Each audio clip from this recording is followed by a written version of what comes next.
Hello student, एक बार फिर से आपका स्वागत है आपके अपने स्मार्ट स्टडी क्लासेस पर। हाँ, तो हमारी इंटरमीडिएट की इंग्लिश की क्लास चल रही थी और जिसमें चला था आपका इंग्लिश न्यू सेशन सन 2022। तो बहुत ही अच्छा टॉपिक है और इसमें हम इंग्लिश ग्रामर सिलेबस को डिस्कस कर रहे थे, जिसको समझना बहुत ही ज़रूरी है, क्योंकि जब तक आप इसको अच्छी तरह से नहीं समझोगे आप एग्जाम में एक अच्छा स्कोर नहीं कर सकते हैं। तो इस समय जो आपका टॉपिक चल रहा है वो चल रहा है ट्रांसफॉर्मेशन ऑफ द सेंटेंसेस। बहुत ही अच्छा टॉपिक है, यानी वाक्यों का रूपांतरण, यानी वाक्यों का रूप बदल देना।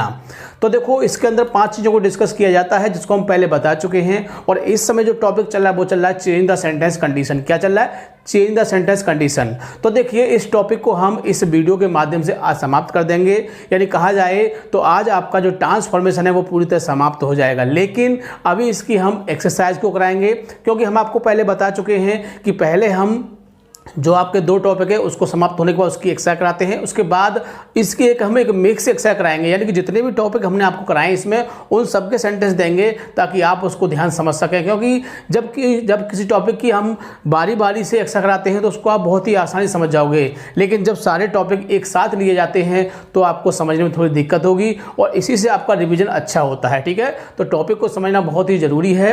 और एक बात हम आपको बता देते हैं कि जो विद्यार्थी चैनल पर नए हैं वो चैनल को सब्सक्राइब कर लें, बेल आइकन प्रेस कर लें, ताकि आगे आने वाली वीडियो का नोटिफिकेशन आपको आसानी से प्राप्त हो सके। ठीक है, तो देखिए, ज़्यादा समय ना वेस्ट करते हुए चलते हैं अपने टॉपिक की ओर।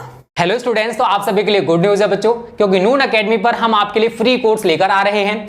100% फ्री क्लासेस हैं नून एकेडमी पर। आपको इसके लिए कोई भी चार्ज नहीं देना है। अगर आप कोई लाइव क्लास मिस कर जाते हो तो बाद में उसका रिकॉर्डेड सेशन रहेगा, बाद में भी आप उस क्लास को देख सकते हो। अनलिमिटेड डाउट आप यहां पर पूछ सकते हो और जैसे आपका सेशन खत्म होगा बच्चों, उसके बाद आपको नोट्स दिए जाएंगे।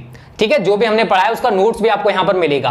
बहुत सारे एमसीक्यू क्वेश्चंस कराएंगे। तो यहां पर आप ये नहीं बच्चों यूपी बोर्ड 12th की तैयारी करोगे, नीट की भी तैयारी कर सकते हो और भी बहुत सारे कंपटीशन हैं जिनकी तैयारी आप यहां से कर सकते हो, और वो भी 100% फ्री। तो उसके लिए बच्चों आपको क्या करना है, प्ले स्टोर से नून एकेडमी डाउनलोड करो, अपना रजिस्ट्रेशन करो और वहां पर हमारा यूपी बोर्ड में जाकर हमारा जो कोर्स है उसे ज्वाइन कर लेना, हमारा जो ग्रुप है उसको ज्वाइन कर लेना। और ग्रुप्स की लिंक मैं आपको इस वीडियो के डिस्क्रिप्शन में भी दे दूंगा, वहां से भी आप ग्रुप्स को ज्वाइन कर सकते हो, चाहे आप 11th में हो या फिर 12th में हो। Okay students, class 12th English, यानी कि 12th क्लास की इंग्लिश की क्लास चल रही थी और जिसमें चला था आपका इंग्लिश न्यू सेशन सन 2022। तो इसमें हम ग्रामर सिलेबस को डिस्कस कर रहे थे। बहुत ही अच्छा टॉपिक है और इसमें जो टॉपिक चला वो चल रहा है आपका ट्रांसफॉर्मेशन। क्या है? ट्रांसफॉर्मेशन ऑफ द सेंटेंसेज, वाक्यों का रूपांतरण। तो बहुत ही अच्छा टॉपिक है, इसको बड़े ध्यान से आपको समझना है। और इसमें हम डिस्कस कर रहे थे आपका चेंज द सेंटेंस कंडीशन। क्या है? चेंज द सेंटेंस कंडीशन, वाक्यों की दशा को बदल देना। तो देखो, इसमें हमने आपको पहले बताया था कि इसमें 6 चीज़ें हैं। कितनी हैं आपकी? 6 चीज़ें। एक बार मैं आपको फिर से बता देता हूं क्योंकि ये लास्ट चांस है।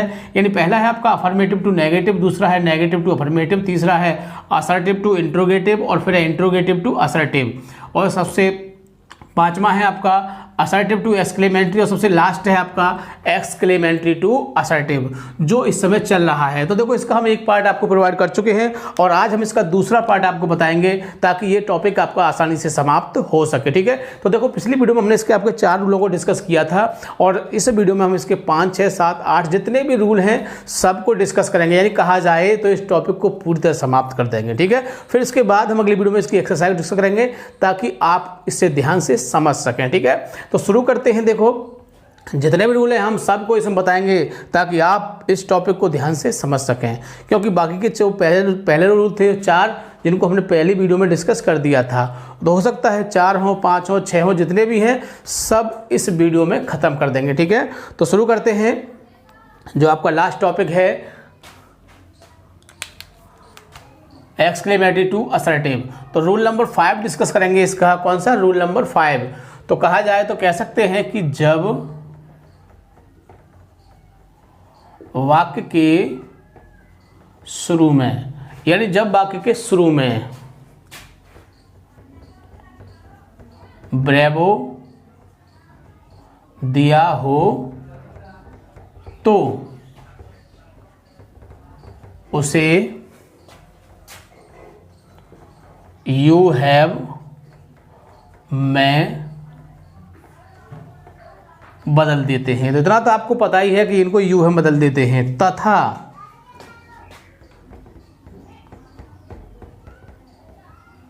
बाकी शब्दों का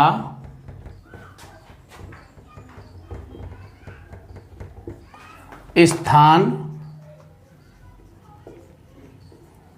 बदल देते हैं। तो यह भी बात आपको पता होगी, क्योंकि जो हमने इससे पहले आपका टॉपिक कराया था असर्टिव टू एक्सक्लेमेटरी, यदि आप उस टॉपिक के रूलों को उल्टा कर दें तो मैं गारंटी देता हूं कि एक एक रूल आपकी समझ में बहुत ही अच्छी तरह से आ जाएगा। यानी कि उसमें हमने आपको क्या लिखाया था कि जब वाक्य में यू हैव दिया हो उसको ब्रेवो बदल देते हैं, उन शब्दों का स्थान बदल देते हैं, वेरी को हटा देते हैं। अब इसमें क्या कर रहे हैं कि जब ब्रेवो दिया हो तो उसे यू हैव में बदल देते हैं, बाकी शब्दों का स्थान बदल देते हैं और उसके बीच में वेरी का प्रयोग कर देते हैं, बदल देते हैं तथा उनके बीच में वेरी का प्रयोग करते हैं तथा अंत में फुल स्टॉप लगाते हैं। तो ये बात तो आपको समझनी होगी, क्यों? क्योंकि जब आप बना क्या रहे हैं, अरे आप असर्टिव बना रहे हैं तो असर्टिव में सिंपल सी बात है कि क्या आता है, असर्टिव में फुल स्टॉप ही आता है। ठीक है, तो एग्जांपल देख लेते हैं ताकि टॉपिक अच्छी तरह से क्लियर हो सके। तो ब्रेवो साइन दिया हुआ है, वेल डन और एक साइन दिया हुआ है। अब हमको क्या करना है, हमको इसको असर्टिव में बदलना है। किस में बदलना है? असर्टिव में। तो असर्टिव में बदलने के लिए हमको ये रूल पता होना चाहिए क्या, कि ब्रेवो को किस में बदल देते हैं, ब्रेवो को हम यू हैव में बदल देते हैं, पहली बात। फिर बाकी शब्दों का स्थान बदल देते हैं, उनके बीच में वेरी लगाते हैं, अंत में फुल स्टॉप लगाते हैं। 2-3 बार इसको पढ़ लेना, आपके दिमाग में बहुत ही अच्छी तरह से बैठ जाएगा। तो ब्रेवो किस में बदलते हैं? You have. ठीक, यू हैव में बदल दिया। अब क्या करते हैं, इनका स्थान बदल देंगे, ये डन आ जाएगा इधर आपका, इनके बीच में क्या लगा देंगे, वेरी लगा देंगे और वेल आ जाएगा इधर, फुल स्टॉप। बताओ कोई दिक्कत? बिल्कुल दिक्कत नहीं होगी, बहुत ही आसानी से चेंज कर सकते हो। और ये वाक्य काफ़ी बार आ चुका है, काफ़ी बार आ चुका है। वैसे भी इसको आप ध्यान से समझ सकते हो, अगर ज़्यादा कुछ नहीं कर सकते 2-3 बार इस रूल को ऐसे ही पढ़ लेना, आपकी समझ में आ जाएगा। क्योंकि रूल थोड़ा टेढ़ा है, वैसे तो सिंपली हो जाते हैं, लेकिन इसमें 2 बातें, एक तो इसको बदलना, फिर इनका स्थान बदलना, उनके बीच में वेरी लगाना और फिर अंत में फुल स्टॉप लगाना। तो 4-5 बातें आपको याद करनी पड़ेंगी, लेकिन 2-3 बार पढ़ लेना, आपकी समझ में आ जाएगा। नेक्स्ट रूल देखते हैं इसका, रूल नंबर 6। तो रूल नंबर 6 क्या कहता है, ध्यान से समझेंगे इसको। तो कह सकते हैं कि जब वाक्य के शुरू में व्हाट ए दिया हो, क्या दिया हो, व्हाट ए दिया हो। एक बार फिर बोल देता हूं, जब वाक्य के शुरू में व्हाट ए दिया हो तो कह सकते हैं कि जब वाक्य के शुरू में व्हाट ए दिया हो तो व्हाट को, देखो व्हाट ए दिया है लेकिन हम किसको लेंगे, सिर्फ व्हाट को। तो व्हाट को इट वाज या इट इज में बदल देते हैं तथा वही पुरानी बात अंत में फुल स्टॉप लगा देते हैं। देखो मैं इसको बार बार कहता हूं, क्यों कहता हूं, क्योंकि एग्जाम में गलती ना हो जाए। इस छोटी सी बिंदी की वजह से आपका 1 नंबर चला जाएगा, इसलिए इन बातों को याद रखना है, ठीक है ना। तो एग्जाम्पल देख लेते हैं इसका भी।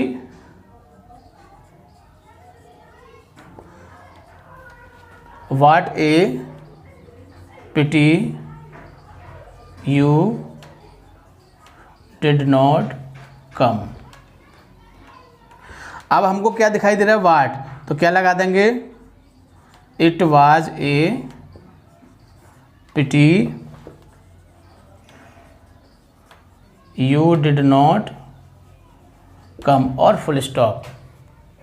एक और एग्जांपल देख लेते हैं।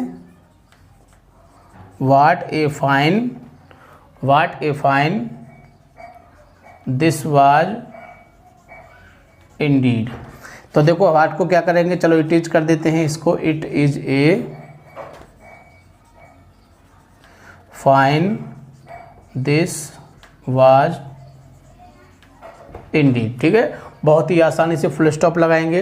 एक और एग्जांपल देख लेते हैं। व्हाट ए मोस्ट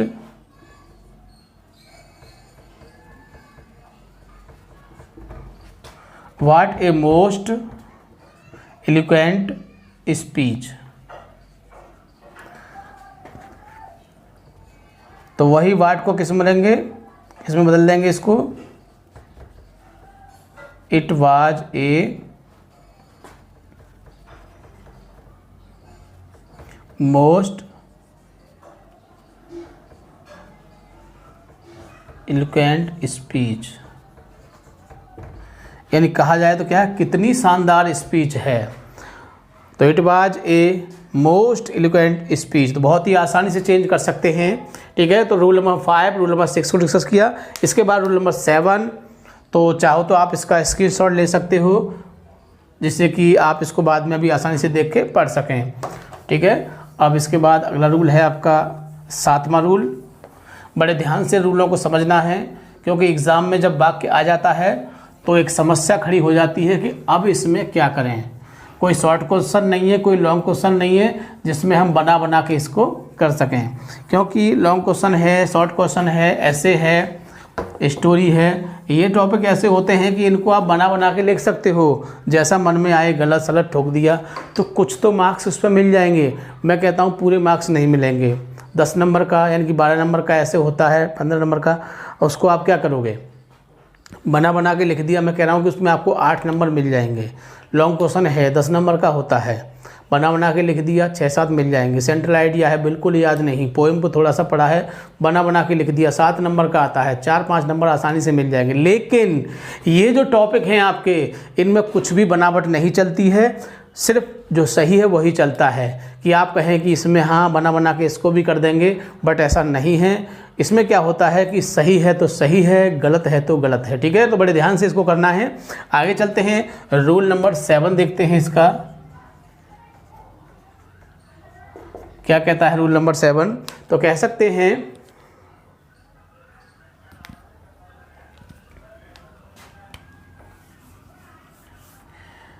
कि जब वाक्य के शुरू में ओह के बाद फॉर आए तो, यानी ओ दिया हो, ओह के बाद क्या हो, फॉर आए, तो ओह को आई विश तथा फॉर को आई हैड गॉट में बदलते हैं, तथा वही पुरानी बात, अंत में फुल स्टॉप लगाते हैं। थोड़ा बड़ा लगा दिया है इससे कि आपको साफ साफ दिख जाए। ठीक है, वैसे ये फुल स्टॉप ही है और कुछ मत इसको समझ लेना आप। तो इसका एग्जांपल देख लेते हैं। ओहो फॉर ए प्राइज, क्या करना है इसका, हमको असर्टिव करना है, ये तो आपको पता ही होगा। हमने क्या बताया था, क्या करते हैं, इसको आई विश में बदलते हैं और फॉर को क्या करेंगे, आई हैड गॉट, बस इतना ही करना है। इसको आई विश कर दिया, फॉर को आई हैड गॉट कर दिया और बाकी इसी में से ले लेंगे। तो I wish I had got a price, अंत में क्या लगा देंगे, फुल स्टॉप लगा देंगे। ये बात आपको पहले से ही पता होगी। एक और एग्जांपल इसका देख लेते हैं ताकि जो टॉपिक है, जो रूल है हमारा अच्छी तरह से क्लियर हो सके। तो ओहो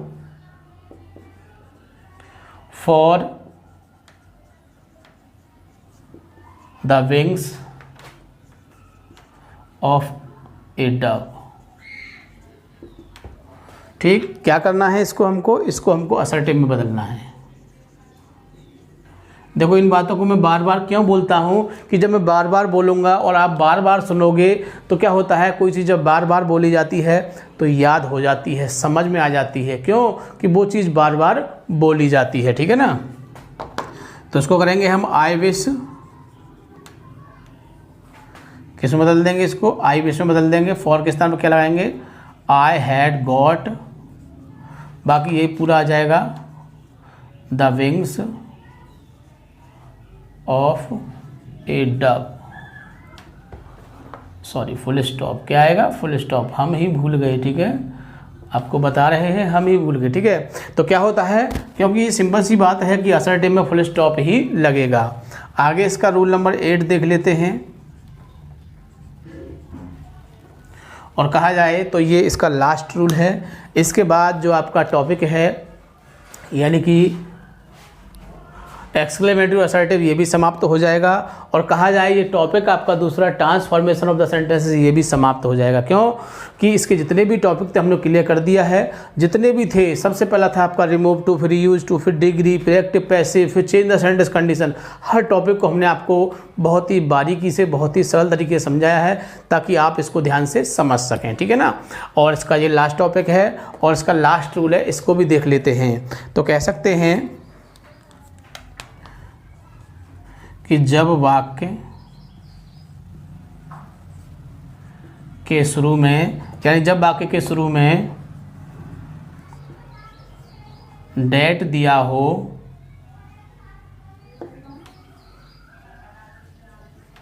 तो वाक्य के शुरू में it is strange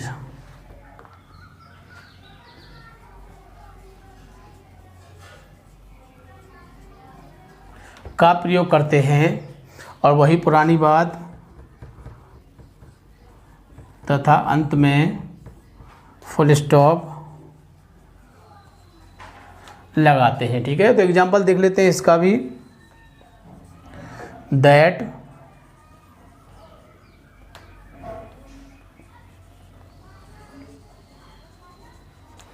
that we should meet here, ठीक। क्या करना है हमें इसको, असर्टिव, बड़े ध्यान से समझना है, लास्ट रूल है, ठीक है। तो देखो हमने क्या बताया, शुरू में डेट दिया है, अंत में एक्सक्लेमेटरी साइन दिया है, तो क्या करेंगे, शुरू में इट इज स्ट्रेंज, तो इट स्ट्रेंज लगा देंगे और डेट को हटाएंगे नहीं, क्योंकि मैंने ऐसी कोई बात नहीं कही है आपसे कि डेट को हटाते हैं, सिर्फ कहा है कि डेट दिया हो तब लगाते हैं। तो आगे आपका वी शुड मीट हेयर और फुल स्टॉप, ठीक है। तो इस तरह से देखो जिसके टोटल रूल थे हमने इसको डिस्कस कर दिया है, यानी कि इसमें टोटल रूल आपके 8 थे। 4 को हमने पिछले पार्ट में और 4 को हमने इसमें डिस्कस किया है ताकि आप इनको अच्छी तरह समझ सकें। और वीडियो को पूरा देखना है बहुत ही अच्छी तरह से। तो देखो हमने आपको बताया था कि हमारे जब 2 टॉपिक क्लियर हो जाते हैं तो उसमें हम इसकी एक्सरसाइज डिस्कस करते हैं। पहले ये टॉपिक किया था, फिर एक्सरसाइज, फिर ये 2 टॉपिक हुए, फिर एक्सरसाइज, और अब आपके ये दोनों हो गए हैं तो अब इसकी भी एक्सरसाइज होगी ताकि ये जो टॉपिक हैं अच्छी तरह से आपके क्लियर हो सकें। तो इसकी एक्सरसाइज कराएंगे, फिर हम इसके बाद एक आपको पूरे इसकी एक साथ एक्सरसाइज कराएंगे। क्यों कि फिर इसमें हम आपको बाकी कहीं कहीं से देंगे, क्योंकि एग्ज़ाम में आपसे ये नहीं कहेगा कि आप सिर्फ असर्टिव और एक्सक्लेमेटरी तैयार कर लीजिए या आप इंट्रोगेटिव क्वेश्चन कर लीजिए या अफर्मेटिव नेगेटिव कर लीजिए, इसको एक को कर लीजिए, लेकिन एग्ज़ाम में तो कुछ भी दे सकता है। इसलिए हम इसकी एक मिक्स एक्सरसाइज कराएंगे जिससे कि जो टॉपिक है वो कंसेप्ट है वो अच्छी तरह से क्लियर हो सके, ठीक है। तो वीडियो को पूरा देखना है, बिल्कुल भी स्किप नहीं करना है। और सबसे खास बात, वीडियो को लाइक और शेयर करना नहीं भूलना है ताकि और भी विद्यार्थी इससे फ़ायदा उठा सकें, ठीक है।